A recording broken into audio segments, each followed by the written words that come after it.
On May 4th, 2017, things were looking great for the Arcata High School baseball team in Phoenix. The Titans had just won their first game of the state tournament and were preparing to face their big-time rival, Chaparral. But everything would change after star junior outfielder Clay Watson went to work out with a couple of teammates. I started lifting weights there or whatever, and my right arm kind of blew up, and my vein in my bicep kind of got really big.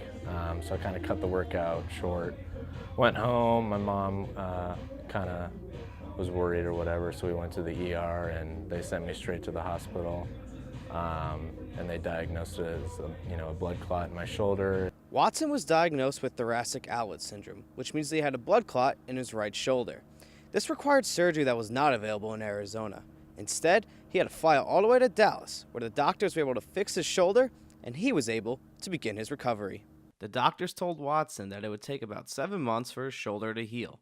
His season was over. I was devastated. We were in the middle of like I said, a state championship run, and it just kind of got taken from me. Head coach Troy Gerlach would hear the terrible news after receiving a phone call from Clay's father. I get a text from his dad that says, "Hey, give me a call when you get a chance." I was like, okay.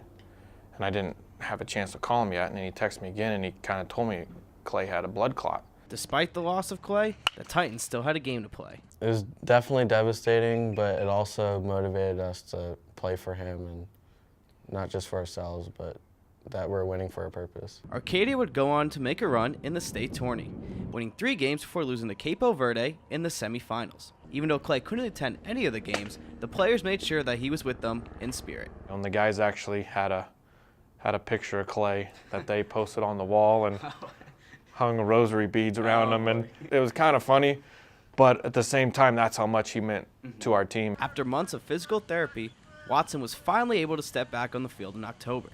It was good to see him get out and just start moving around and be a part of it, and then just start to get out of that doubt that is something going to happen to me. Watson has taken a positive outlook at the injury. He believes that his mentality at the plate is now better than ever. I no longer try and sweat, striking out and stuff like that. It could be worse. I could be not playing. So it definitely has helped me mentally appreciate the game and created me to be, tougher mentally. After graduation, Watson will continue his career at Paradise Valley Community College, hoping to one day make it to the MLB. For Cronkite Sports, I'm Matt Stolbof.